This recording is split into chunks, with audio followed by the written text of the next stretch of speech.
Hello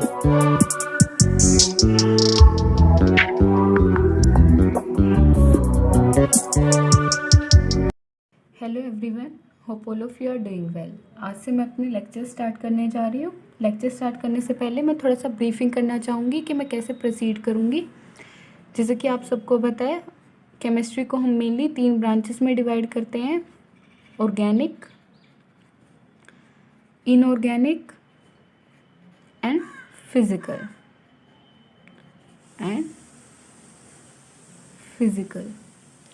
सबसे पहले जो है मैं ऑर्गेनिक से स्टार्ट करूँगी, then I will proceed with inorganic and physical chemistry. तो ऑर्गेनिक में अगर हम देखें तो बीएससी फर्स्ट ईयर का जो हमारा पहला टॉपिक है, मेन चैप्टर जो है, that is structure and bonding. Structure and bonding तो हमारा आज का टॉपिक जो है यही है। हम यहीं से स्टार्ट कर रहे हैं, स्ट्रक्चर एंड बॉन्डिंग से। स्ट्रक्चर एंड बॉन्डिंग में हम जो फर्स्ट टॉपिक देखेंगे that is hybridisation.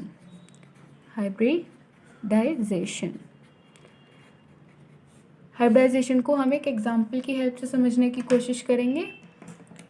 As you all know, electronic configuration of carbon is 1s2 2s2 2p2।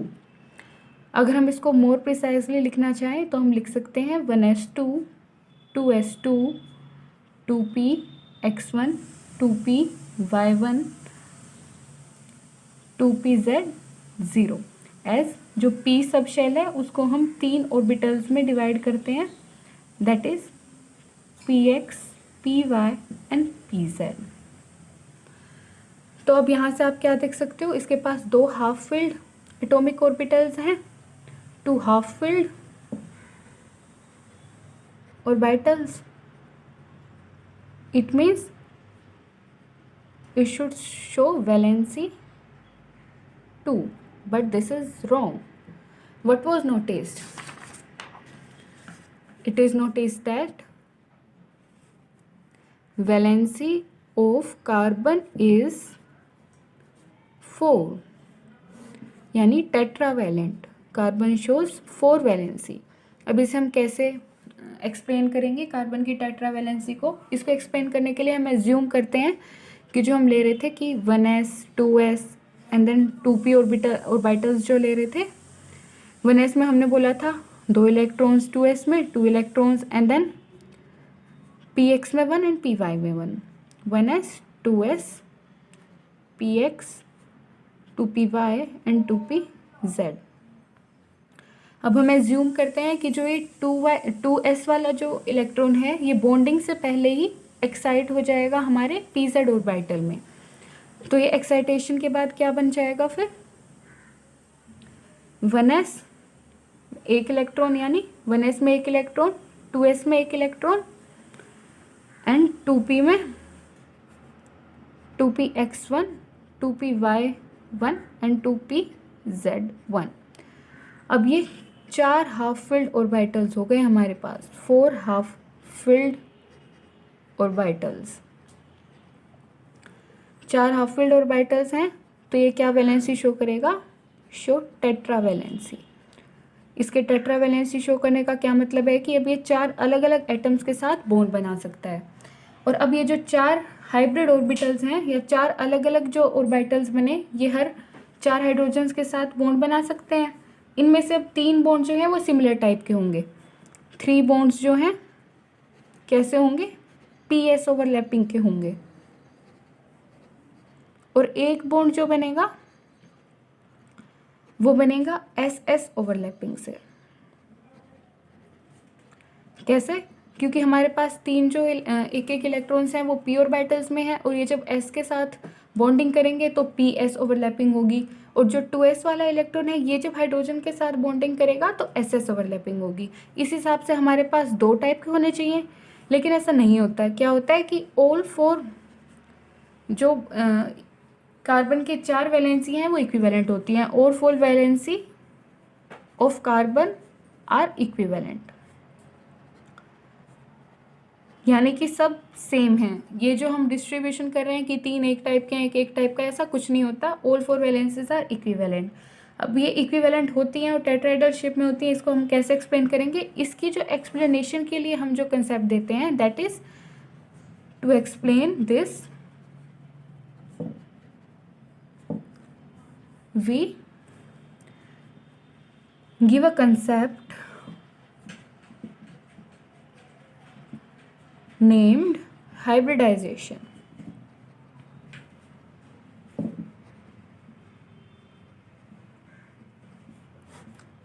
अब ये जो एक्सप्लेन करेगा कि चार अलग अलग बन रहे थे, ओवरलैपिंग भी जो है किसी में पीपी ओवरलैपिंग थी, किसी में एसपी ओवरलैपिंग थी, उसके बाद भी जो है ये सब सिमिलर हैं, ये एक्सप्लेन करने के लिए जो हमने कंसेप्ट दिया उसको हम बोलते हैं हाइब्रिडाइजेशन। तो अब इस हाइब्रिडाइजेशन को अगर आप एक्सप्लेन करना चाहो कि इसकी ऐसा क्या कंसेप्ट है, इसमें क्या हुआ कि जो है सब बराबर बन गए ऑर्बिटल्स, तो उसके लिए हम क्या बोलते हैं? इसका मेन फिनोमिना क्या है? Hybridization is the phenomena of intermixing of orbitals.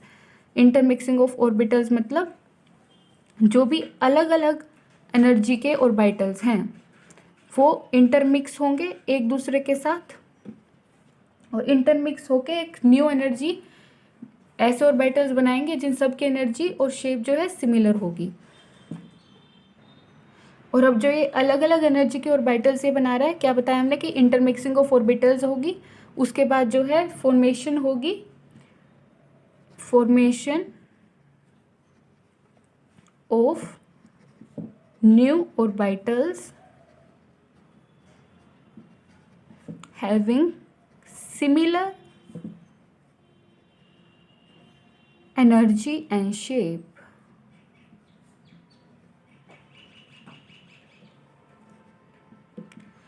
तो अब जो ये न्यू ऑर्बिटल्स बन गए हमारे, न्यू ऑर्बिटल्स, इनको हम क्या नाम देते हैं? इसको हम बोलते हैं हाइब्रिड ऑर्बिटल्स। जो इंटरमिक्सिंग ऑफ ऑर्बिटल से नई ऑर्बिटल्स बन रहे हैं उसको हम बोल रहे हैं हाइब्रिड ऑर्बिटल्स। अब कार्बन जो होता है वो काफ़ी टाइम की या कई टाइप की जो है हाइब्रिडाइजेशन शो करता है, किस बेसिस पे? Types of hybridization shown by carbon. इसके बेसिस क्या है? किस बेसिस पे? कि जो एटॉमिक ऑर्बिटल्स हैं वो कितना नंबर है या क्या टाइप है उनकी, जो इस हाइब्रिडाइजेशन में इन्वॉल्व हो रहे हैं उन एटॉमिक ऑर्बिटल्स की टाइप और नंबर के बेसिस पे। तो हम क्या लिखेंगे? Types of hybridization shown by carbon on the basis of number and types of atomic orbitals।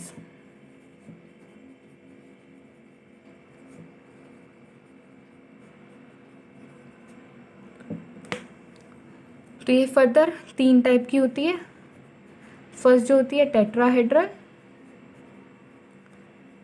और sp3, सेकेंड इज ट्राइगोनल और sp2 hybridization, and third one is diagonal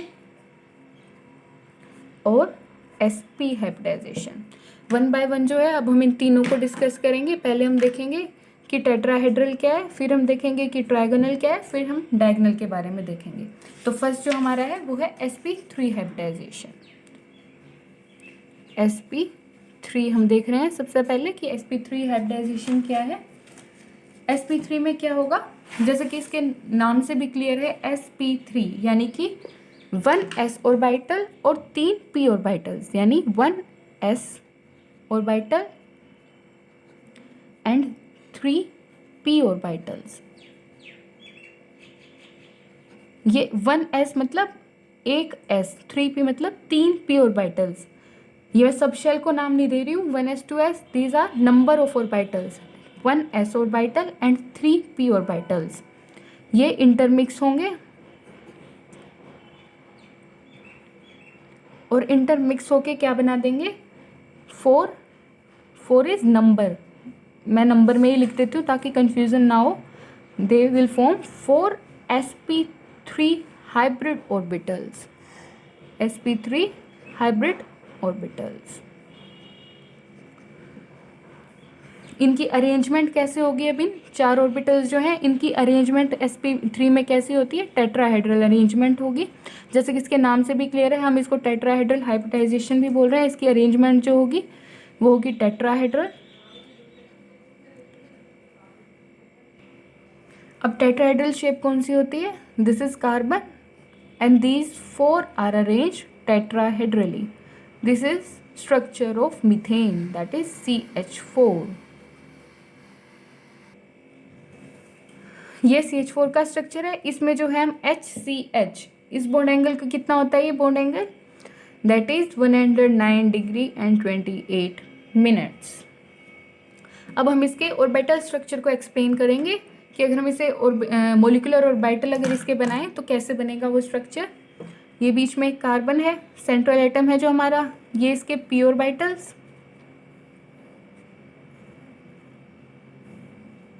और now this will form bonds with hydrogen atoms. तो hydrogen के साथ ये bond बना रही है, 4 हाइड्रोजन्स के साथ बॉन्ड बनाएगी, तो वो बॉन्डिंग इस तरीके से होगी। और अब ये जो भी ऑर्बिटल्स हैं ये क्या है? ये सब sp3 हैं। ये सब क्या है? sp3 ऑर्बिटल्स हैं ये। और ये एंगल जैसा हमने बताया, ये एंगल जो था ये है 109 डिग्री एंड 28 मिनट्स। अब क्या होता है कि जितना ज़्यादा p करेक्टर होगा, यानी जितने ज़्यादा p ऑर्बिटल्स होंगे, जैसे इसमें sp3 है, sp3 मतलब कि 3 p ऑर्बिटल्स हैं इसमें। 3 p ऑर्बिटल्स का मतलब है कि इसमें कंपैरेटिवली जो है p करेक्टर ज़्यादा है। अब जितना ज़्यादा p करेक्टर होगा, जैसे इसमें दिख रहा है कि जितने ज़्यादा p ऑर्बिटल्स होंगे उतना ही ज़्यादा एरिया रहेगा उसके पास ओवरलैपिंग करने के लिए, और फिर जितना ज़्यादा ओवरलैपिंग के लिए एरिया होगा एज ए रिजल्ट उतने ही ज़्यादा स्ट्रॉन्ग बॉन्ड्स बनेंगे। तो हम इसे कैसे लिख सकते हैं? Greater the p character, greater p character leads to greater area for overlapping.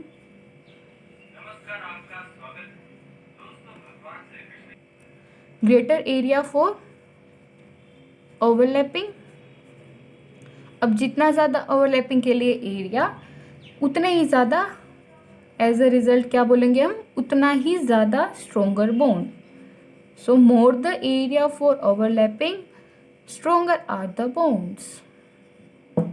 तो ये जो था हमारा पूरा था टेट्राहेड्रल का कंसेप्ट। ये हमारी फर्स्ट टाइप थी जो हमने हाइब्रिडाइजेशन देखी थी कि 3 टाइप की हो सकती है कार्बन की, उसमें से फर्स्ट जो थी वो थी sp3।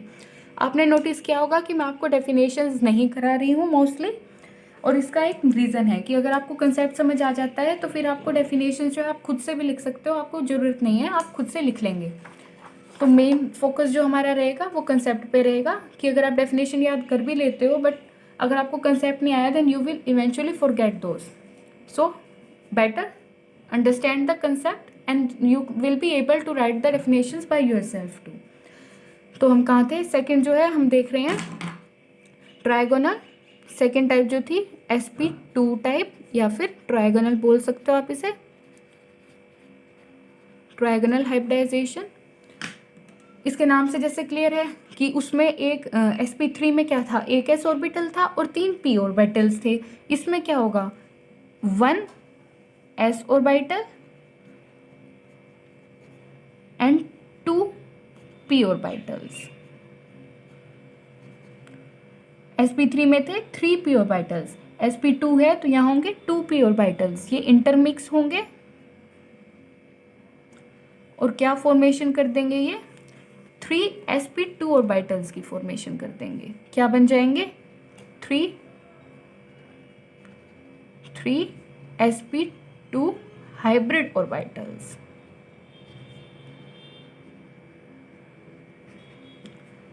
अब जो ये 3 sp2 हाइब्रिड ऑर्बिटल्स बने हमारे, 3 sp2 बनने का मतलब क्या है कि px और py इन्वॉल्व हो गए। इट मीन्स इसमें जो है pz रिमेन्स अनहाइब्रिडाइज्ड, कि हमें सिर्फ 2 ही p ऑर्बिटल्स चाहिए इन्वॉल्व करने के लिए और सिर्फ 2 ही चाहिए, तो px और py इन्वॉल्व हो जाएंगे।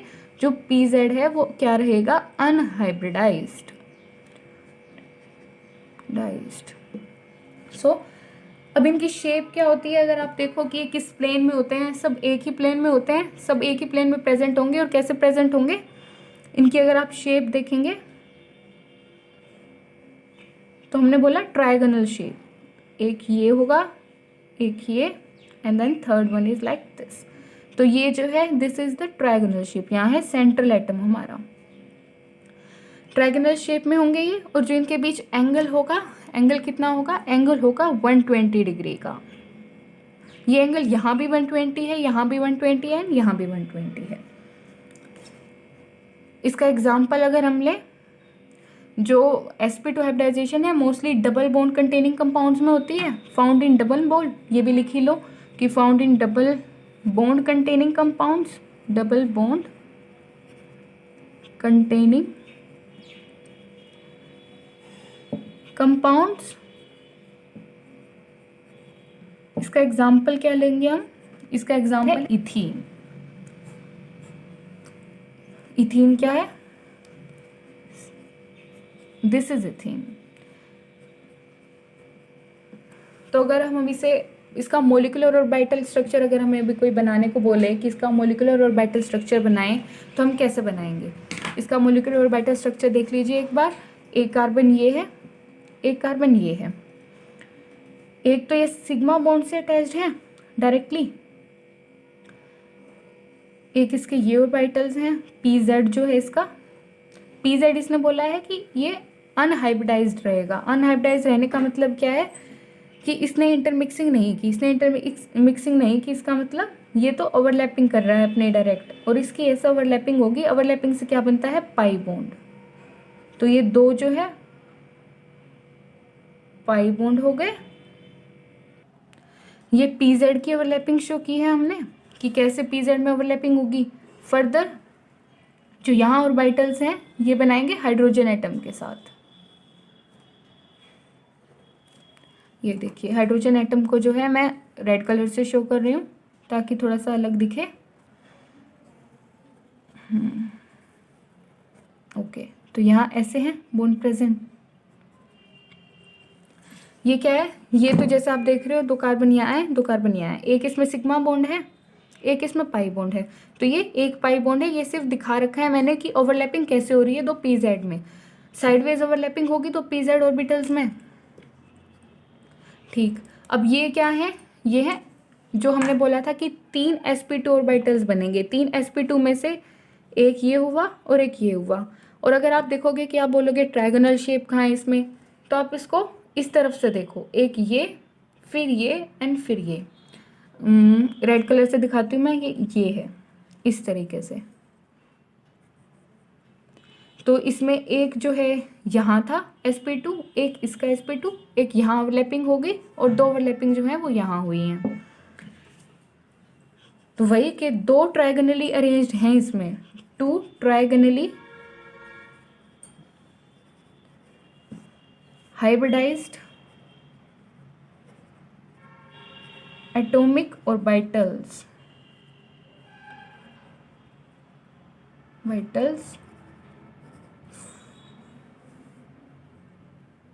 two trigonally hybridized atomic orbitals of carbon form this complete structure,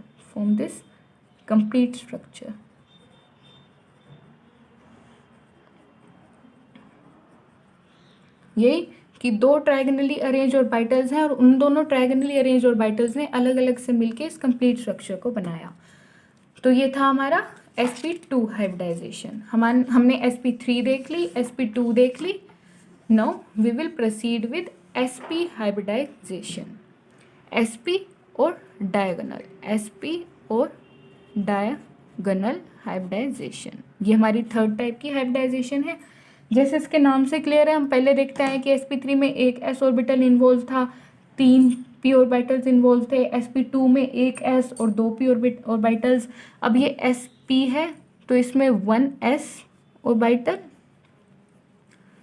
plus 1 p orbital, ये दोनों इंटरमिक्स होंगे, इंटरमिक्सिंग होगी इनकी, और ये क्या बना देंगे, 2 sp ऑर्बिटल्स।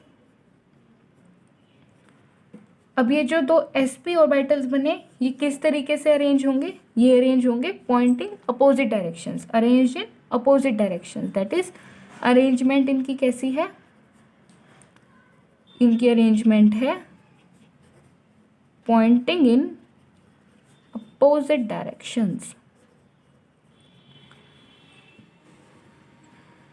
और अपोजिट डायरेक्शंस में अगर दो चीज़ें अरेंज हैं कि एक ऐसे है और एक यूं है, तो अब इनके बीच में बॉन्ड एंगल क्या रहेगा, बॉन्ड एंगल क्या हो गया 180 डिग्री।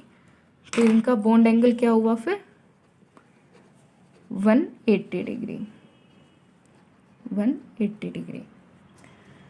अब इसमें सिर्फ एक पी ऑर्बिटल इन्वॉल्व है तो वो फर्स्ट यानी पी एक्स इन्वॉल्व हो जाएगा। It means p y and p z remains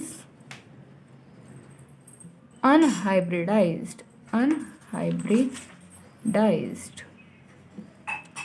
generally किन कंपाउंड्स में होती है, ये ट्रिपल बॉन्ड कंपाउंड्स में होती है। जैसा हमने देखा था कि sp3 जो है मीथेन था उसका एग्जाम्पल, तो इसका मोस्टली फाउंड इन, मोस्टली और you can say generally found in triple bond compounds, triple bond containing compounds. इसका एग्जाम्पल क्या होगा एसिटाइलिन।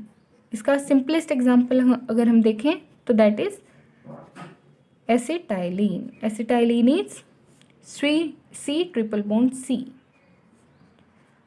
अब हम इसका मोलिकुलर ऑर्बिटल स्ट्रक्चर अगर हम देखना चाहें, this is 1 carbon, this is the second 1 carbon. इसके बाद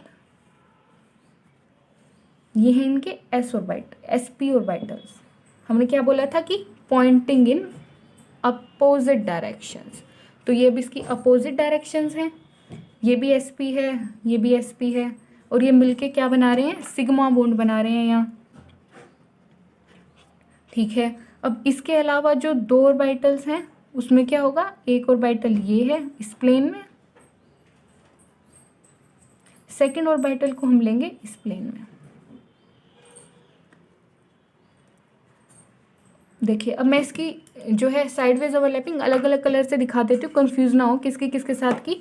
जो दोनों यों करके हैं उनकी साइडवेज ओवरलैपिंग थोड़ी सी ऐसे होगी, टेढ़ी करके, मतलब टेढ़ी तो सिर्फ एक रिप्रेजेंटेशन है शो करने की, हमें दिखाना क्या है कि साइडवेज ओवरलैपिंग हो रही है। एक साइडवेज ओवरलैपिंग इन दो ऑर्बिटल्स में हुई क्योंकि ये सेम प्लेन में है।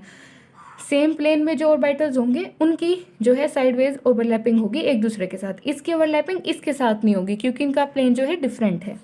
अब इसकी ओवरलैपिंग होगी इसमें प्लेन में जो है उसके साथ, यानी इसके साथ। मैंने रेड वाली जो है इसके साथ दिखाई है, इसके साथ, ठीक। अब जो ये दो ओवरलैपिंग हो रही हैं ये क्या बना रही हैं, दो साइडवेज ओवरलैपिंग हैं, these are the sideways overlapping. और हमें पता है कि साइडवेज ओवरलैपिंग से क्या फॉर्मेशन होती है, साइडवेज ओवरलैपिंग से फॉर्मेशन होती है पाई बॉन्ड की। So these are forming pi bonds. One pi bond is above, one pi bond is below, and in between sigma bond is formed by overlapping of sp orbitals. तो हमने पहले hybridisation देखा कि hybridisation क्या है, उसके बाद फर्दर हमने उसकी टाइप्स डिस्कस की। फर्स्टली हमने sp3 टेट्राहेड्रल हाइब्रिडाइजेशन देखी, then we discussed sp2 trigonal hybridization, and further we discussed the last one that is sp और डायगोनल हाइब्रिडाइजेशन। इसके बाद जो हमारा नेक्स्ट टॉपिक है वो है bond lengths, bond angles and bond energy. क्या है, bond length, bond angles and bond energy. Now we will discuss these one by one. तो फर्स्टली हम देखेंगे बॉन्ड लेंथ्स। तो सबसे पहले हम देखेंगे बॉन्ड लेंथ्स कि बॉन्ड लेंथ क्या होती है। बॉन्ड लेंथ को अगर आप पर डेफिनेशन देखें तो क्या होगी, this is the inter atomic और inter nuclear distance in a covalent molecule is known as bond length. इसका मतलब क्या है कि मेनली मतलब बताने से पहले हम मेनली लिख लेते हैं कि ये है इंटर एटॉमिक, या फिर आप बोल सकते हो इंटर न्यूक्लियर। जैसे कि इनके नाम से ही क्लियर है, या तो दो एटम्स के बीच का या दो न्यूक्लियसेस के बीच का डिस्टेंस किसमें, इन अ कोवलेंट मॉलिक्यूल। कोई भी कोवलेंट मॉलिक्यूल है, यानी कोई भी कोवलेंटली अरेंज मॉलिक्यूल है, उसके दो एटम्स के बीच या उसके दो न्यूक्लियसेस के बीच जो डिस्टेंस है उसे हम बोलते हैं बॉन्ड लेंथ। अब जो ये एवरेज डिस्टेंस है ये कुछ इस तरीके से होता है कि जो रिपल्शंस होती हैं एटॉमिक न्यूक्लिया के बीच, ये बैलेंस हो जाती हैं कैसे, किस स्टेबिलिटी से, कि जो ओवरलैपिंग होगी ऑर्बिटल्स की। ये डिस्टेंस कुछ इस तरीके से होता है कि जो ये इंट्रैक्शंस होंगी न्यूक्लियाइज के बीच, ये स्टेबल हो जाएंगी या बैलेंस हो जाएंगी किस स्टेबिलिटी से, जो ओवरलैपिंग से हमें स्टेबिलिटी मिलेगी उससे ये रिपल्शंस जो हैं बैलेंस हो जाएंगी। तो अगर आप लिखना चाहो तो लिख भी लो एक पॉइंट कि repulsions of Nucleya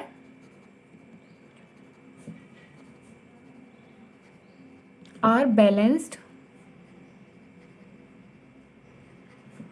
by the stability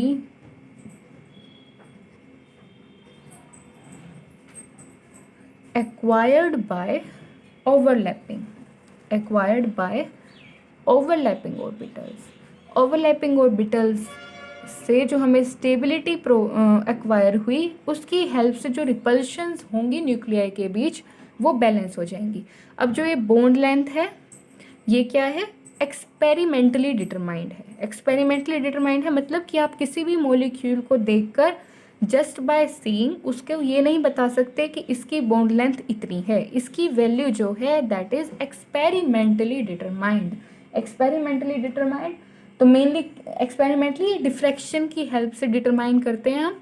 तो सिर्फ हमें जो याद करना है वो इतना ही करना है कि ये एक्सपेरिमेंटली डिटरमाइंड है और आप किसी मॉलिक्यूल को सिर्फ देखने से ये नहीं बता सकते कि इसकी बॉन्ड लेंथ कितनी है। अब इस बॉन्ड लेंथ पे किस किस चीज़ से ये अफेक्ट होती है अगर हम बोलें तो this is affected by hybridization, electronegativity, steric effect और डीलोकलाइजेशन। तो इस पे किस किस का अफेक्ट है, affected by hybridization, electronegativity, steric effect. Steric effect क्या होता है कि किस मॉलिक्यूल का साइज कितना है। स्टेरिक को आप नॉर्मल भाषा में अगर आप आसानी से समझने के लिए बोले तो आप बोल सकते हैं कि कोई मॉलिक्यूल कितनी भीड़ मचा रहा है। अगर जितने बड़े साइज का मॉलिक्यूल होगा वो वहाँ उतना ही ज़्यादा भीड़ होगी, उतना ही ज़्यादा स्टेरिक इफेक्ट होगा। तो जो स्टेरिक इफेक्ट है उससे भी बॉन्ड लेंथ पे जो है इफेक्ट होता है। और डीलोकलाइजेशन जो है हम आगे डिस्कस करेंगे, आगे इसमें टॉपिक आएगा वहाँ इसे अच्छे से एक्सप्लेन करूँगी मैं। हाइब्रिडाइजेशन हम देख चुके हैं। इलेक्ट्रोनेगेटिविटी आपको पता है, कोई भी अगर एटम इलेक्ट्रोनेगेटिव है तो वो अपनी तरफ खींचता है दूसरे एटम को, तो उससे भी बॉन्ड लेंथ पे इफेक्ट होता है कि अगर कोई एटम जो है दूसरे को अपनी तरफ अट्रैक्ट करेगा तो बॉन्ड लेंथ पे तो इफेक्ट होगा ही।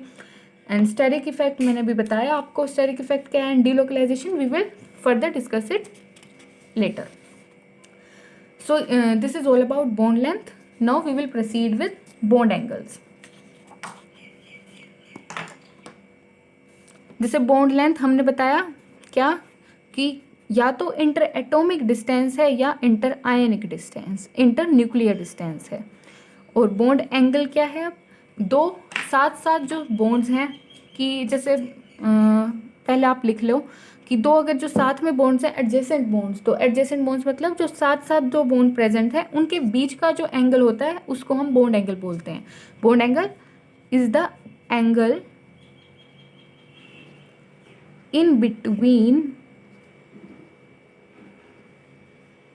Two adjacent bonds. अब किसी भी मॉलिक्यूल की शेप जो है वो डिपेंडेंट होती है बॉन्ड एंगल पे। अब बॉन्ड एंगल पे तो डिपेंड करेगी कि एंगल किसी का 180 डिग्री है तो दैट विल बी लीनियर, अगर किसी का 120 डिग्री है तो वो ट्राइगोनल होगा, जैसे हमने पीछे हाइब्रिडाइजेशन में देखा है। तो क्या हुआ कि शेप ऑफ मॉलिक्यूल जो हुई, shape of molecule depends upon bond angle.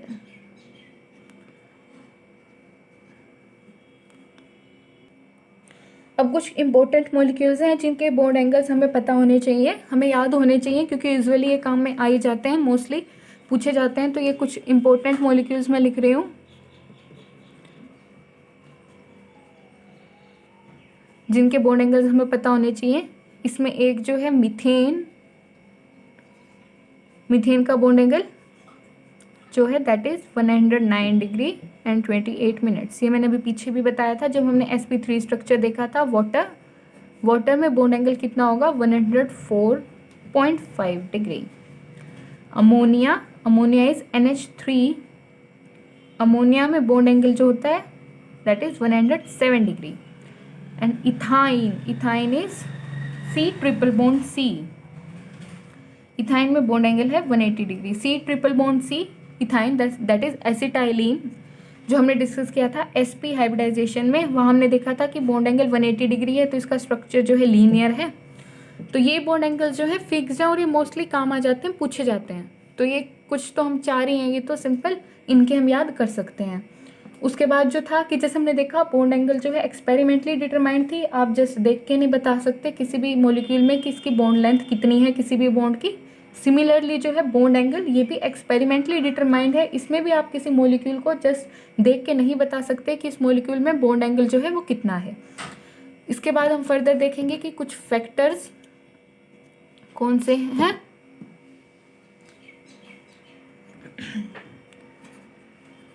Factors affecting bond angle.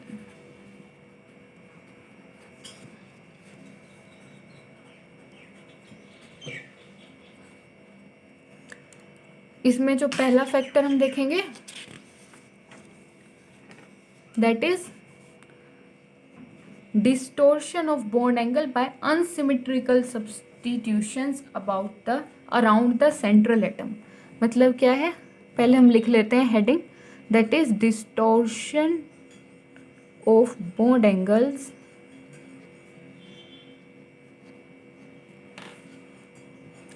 Bye unsymmetrical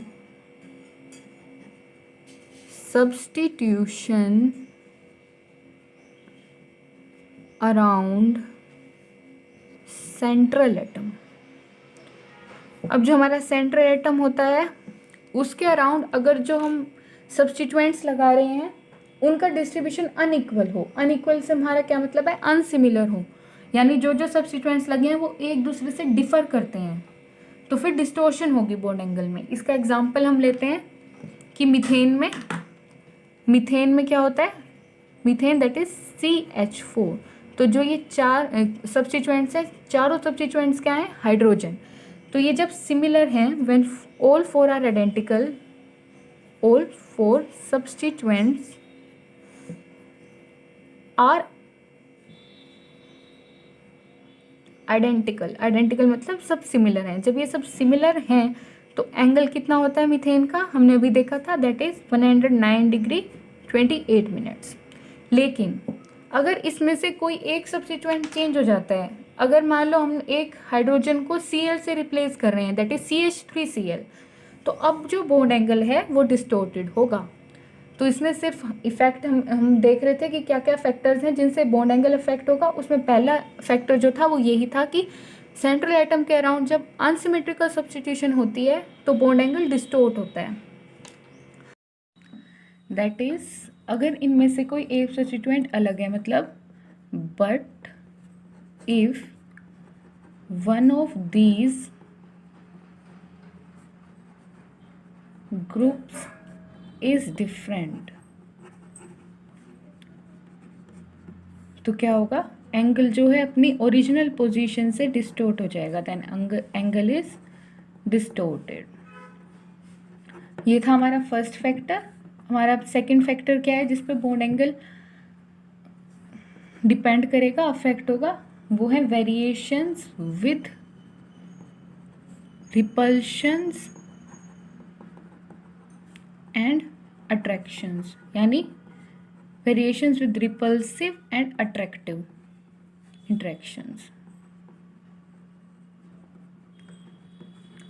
सबसे फेवरेबल पोजीशन क्या हो सकती है किसी भी मॉलिक्यूल की? यही जिसमें उसकी फेवरेबल अरेंजमेंट होगी, जिसमें रिपल्शन सबसे कम हो, मतलब कि most favourable arrangement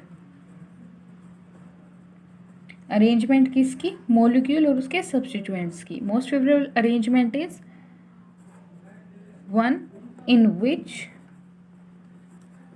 repulsions are less। इसमें अब हम कुछ मॉलिक्यूल्स को लेते हैं, जैसे कि अगर लीनियर अरेंजमेंट है, लीनियर अरेंजमेंट तो एंगल कितना होता है? 180 डिग्री। यही अरेंजमेंट अगर ट्रायगोनल प्लेनर है, ट्रायगोनल प्लेनर में कैसे होती है अरेंजमेंट? यानी एक ट्रायंगल के प्लेन में हो, जो ट्रायंगल के तरीके से उसकी अरेंजमेंट हो, ऐसे। तो यहाँ एंगल कितना है? 120 डिग्री। टेट्राहेड्रल अगर अरेंजमेंट है, टेट्राहेड्रल, यहाँ एंगल है 109 डिग्री। इसके बाद अगर हम देखें ट्रायगोनल बायपिरामिडल, जो डॉट से दिखा रही हूँ मैं, ये सेंट्रल एटम को डिनोट कर रही हूँ मैं डॉट से। ये है ट्रायगोनल बायपिरामिडल। इसमें एंगल कितना होता है? 90 degree and 120 degree. 90 degree and 120 degree कैसे? दो एंगल कैसे? इसके और इसके बीच में जो होगा, इस प्लेन में जो है, अबव द प्लेन जो है और जो यहाँ है, इनके बीच होगा 90 डिग्री, और जो ये दोनों है यहाँ होगा 120।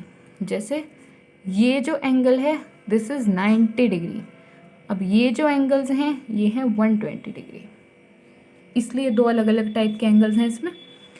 इसके बाद फर्दर हम देखेंगे octahedral arrangement. This is octahedral arrangement, octahedral. इसमें क्या होता है एंगल? 90 डिग्री। जितने भी एंगल्स हैं ये सब 90 डिग्री, सब एक दूसरे के 90 डिग्री हैं। ठीक है, हम इसके साथ इनकी हाइब्रिडाइजेशन भी देख लेते हैं कि ट्रायगोनल बायपिरामिडल की हाइब्रिडाइजेशन होती है DsP3, ये जो है ये है D2sp3। ये फर्दर हम देखेंगे कि हाइब्रिडाइजेशंस क्या होती हैं, कैसे होती हैं, कैसे आई। यहाँ जो है हमें सिर्फ एंगल्स डिस्कस करने थे कि लीनियर अगर ज्योमेट्री है, शेप है, तो उसका एंगल फिक्स्ड है 180, ट्रायगोनल प्लेनर है तो 120 फिक्स्ड है, अगर ये टेट्राहेड्रल है तो 109 फिक्स्ड है, और अगर ये ट्रायगोनल बायपिरामिडल है then there are two types of angles in this structure, 90 degree and 120 degree. और अगर ये ऑक्टाहेड्रल है then all the angles are 90 degree. So it's all about bond angles. Now we will continue with bond energies. Our third one is bond energy. हमने bond lengths देखी, bond angles देख लिए, अब हम देखेंगे बॉन्ड एनर्जीज के बारे में। तो बॉन्ड एनर्जीज में हम फर्दर दो अलग अलग एनर्जीज लेते हैं। पहला हम देखते हैं बॉन्ड डिसोसिएशन एनर्जी, कि बॉन्ड डिसोसिएशन एनर्जी क्या है। जैसे कि नाम से ही क्लियर है कुछ कुछ, तो डिसोसिएशन मतलब कि डिसोशिएट होना मतलब टूटना। तो डिसोसिएशन एनर्जी क्या है? Energy required to break 1 mole of a particular bond in a diatomic molecule into atoms in gaseous state. यानी किसी भी डायटोमिक मॉलिक्यूल के 1 मोल बॉन्ड्स को जो ब्रेक करने के लिए हमें एनर्जी लगेगी, that is bond dissociation energy. क्या है ये? Energy required to break 1 mole of, क्या है ये? Energy required to break 1 mole of a particular bond in a diatomic molecule. यानी किसी भी डायटोमिक मॉलिक्यूल में किसी भी पर्टिकुलर बॉन्ड के 1 मोल को ब्रेक करने के लिए जो एनर्जी हमें लगती है उसे हम बोलते हैं बॉन्ड डिसोसिएशन एनर्जी। उसके बाद है बॉन्ड एनर्जी। अब ये तो इंडिविजुअल बात होगी किसी भी रिएक्शन की। तो अगर हमें किसी भी पर्टिकुलर मल्टी एटॉमिक मॉलिक्यूल का निकालना है तो हम जो इंडिविजुअली पर step by step bond dissociation energy निकालते हैं उसका एवरेज जो होगा दैट इज बॉन्ड एनर्जी। तो bond energy is average bond dissociation energy of a particular type of bond. किसी भी बॉन्ड डिसोसिएशन एनर्जी की एवरेज जो है उसे हम बोलते हैं बॉन्ड एनर्जी। तो इसके लिए हम अब इस CH3 में अगर हम इस बॉन्ड को ब्रेक करते हैं, इस बॉन्ड को ब्रेक करेंगे तो एक जो ये इलेक्ट्रॉन है ये यहाँ जाएगा, ये इलेक्ट्रॉन जो है ये इसके पास जाएगा। तो क्या मिलेगा हमें? CH3 रेडिकल मिलेगा और एक हाइड्रोजन रेडिकल मिलेगा। और इसमें जो एक्सपेरिमेंटली डिटरमाइंड है एनर्जीज, हमने रिएक्शंस में एक्सपेरिमेंटली डिटरमाइन होती हैं रिएक्शंस, हम एग्जांपल ले रहे हैं तो हमें इसकी एनर्जीज पता है कि अगर हमने CH4 को पहले ब्रेक किया ये मिला तो एनर्जी जो रिलीज हुई दैट इज़ 102 किलो कैलोरीज पर मोल। ये है इसकी बॉन्ड डिसोसिएशन एनर्जी। फर्दर अब हम ऐसे ही प्रोसीड करें कि अब हम CH3 को करें। CH3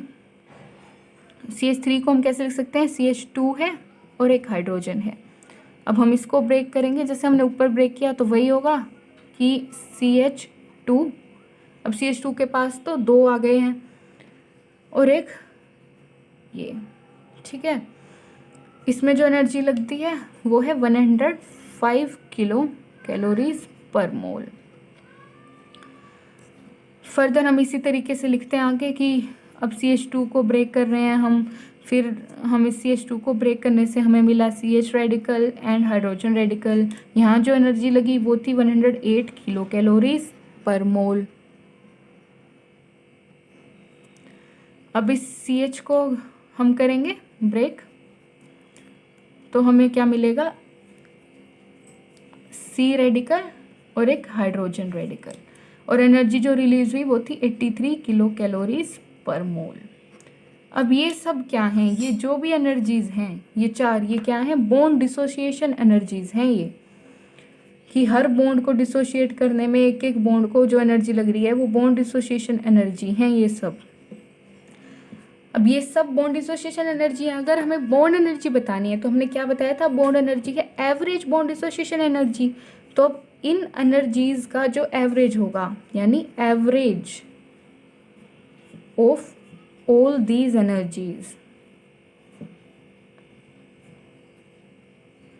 is bond energy, is known as bond energy. Individually अगर हम इन एनर्जीज को बोलें तो ये है बॉन्ड डिसोसिएशन एनर्जी, और अगर हम इनका एवरेज निकाल दें तो दैट इज तो ये है बॉन्ड डिसोसिएशन एनर्जी इंडिविजुअली, और अगर इनका एवरेज निकल जाए तो ये है बॉन्ड एनर्जी। तो बॉन्ड एनर्जी जो होती है, एक मेन पॉइंट अगर लिखें कि बॉन्ड एनर्जी जो होती है वो डायरेक्टली प्रोपोर्शनल होती है स्ट्रेंथ ऑफ बॉन्ड के, कि जिस बॉन्ड की जितनी ज़्यादा bond energy it means that bond is more stronger, यानी जिसकी ज़्यादा बॉन्ड एनर्जी है इसका मतलब वो उतना ही ज़्यादा स्ट्रॉन्ग बॉन्ड है। तो बॉन्ड एनर्जी किस चीज़ के डायरेक्टली प्रोपोर्शनल है? किसी भी बॉन्ड की स्ट्रेंथ के। अब हम फैक्टर्स देखेंगे कि कौन कौन से फैक्टर्स हैं बॉन्ड एनर्जी को इफेक्ट करते हैं। जो factors affecting bond energies, bond energy पे किस किस फैक्टर का फर्क पड़ता है? उसमें पहला जो है साइज ऑफ बॉन्डेड एटम्स। किसी भी सेंट्रल एटम के अराउंड जो भी एटम्स बॉन्ड कर रहे हैं, जो भी सब्स्टिट्यूएंट्स लग रहे हैं, ग्रुप्स लग रहे हैं, एटम्स लग रहे हैं, उनका साइज कैसे इफेक्ट डालेगा? अब जितने ज़्यादा बड़े एटम्स होंगे उतनी ही ओवरलैपिंग लेस इफेक्टिव होगी, जितने छोटे छोटे ग्रुप्स होंगे उतनी ही ओवरलैपिंग बेटर होगी। इसका मतलब size of bonded atoms is inversely proportional. Bond energy को हम लिख लेते हैं BE से to make our work easier. तो साइज ऑफ बॉन्डेड एटम्स क्या हो गया? Inversely proportional to bond energy. और ऐसा क्यों हुआ? रीज़न अगर कोई पूछे कि because larger the bonded atoms less effective is overlapping. अब जितनी लेस इफेक्टिव होगी ओवरलैपिंग उतना ही आसान होगा बॉन्ड एनर्जी को तोड़ना, तो उतनी ही कम बॉन्ड एनर्जी होगी। तो अगर ये साइज़ बड़ा है तो बॉन्ड एनर्जी कम है, अगर ये साइज़ छोटा है तो ओवरलैपिंग अच्छी है और बॉन्ड एनर्जी ज़्यादा है। तो size is inversely proportional with bond energy. Second factor is bond length. कि बॉन्ड लेंथ का जो है बॉन्ड एनर्जी पे क्या इफेक्ट है। दो एटम्स या जितने ज़्यादा दूर होंगे उतने ज़्यादा आसानी से टूट जाएंगे। तो इसका मतलब क्या हुआ कि बॉन्ड लेंथ जितनी ज़्यादा होगी उतनी ही बॉन्ड एनर्जी कम होगी, उतनी एनर्जी कम लगेगी। तो बॉन्ड लेंथ भी इन्वर्सली प्रोपोर्शनल हो गई बॉन्ड एनर्जी की, क्योंकि smaller bond length means stronger overlap of atomic orbitals.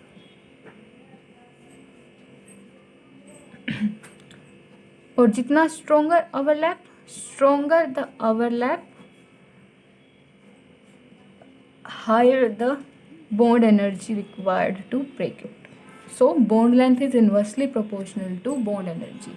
Now third factor is type of hybridization.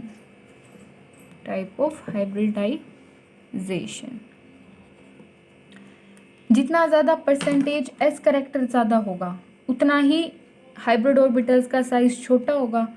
और हम ये देखते ही आ रहे हैं कि जितना ज़्यादा हाइब्रिड ऑर्बिटल्स का साइज छोटा होगा उतनी ही फिर ओवरलैपिंग ज़्यादा होगी। ओवरलैपिंग ज़्यादा होने से मतलब है उतनी ही स्मॉलर बॉन्ड लेंथ होगी और उतनी ही बॉन्ड एनर्जी ज़्यादा होगी। तो इसको हम कैसे लिख लेते हैं, हम इसको एक फ्लो चार्ट की फॉर्म में लिख सकते हैं कि more the percentage of S character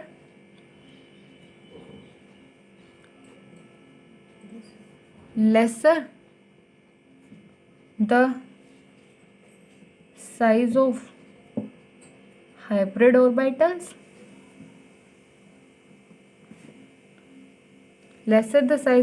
orbitals, और जितना इनका size come lesser the bond length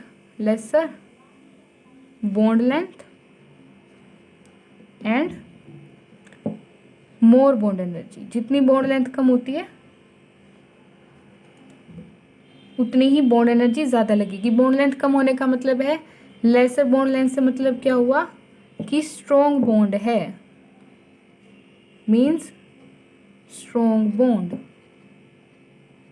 bond है तो बॉन्ड एनर्जी जो है ज़्यादा लगेगी।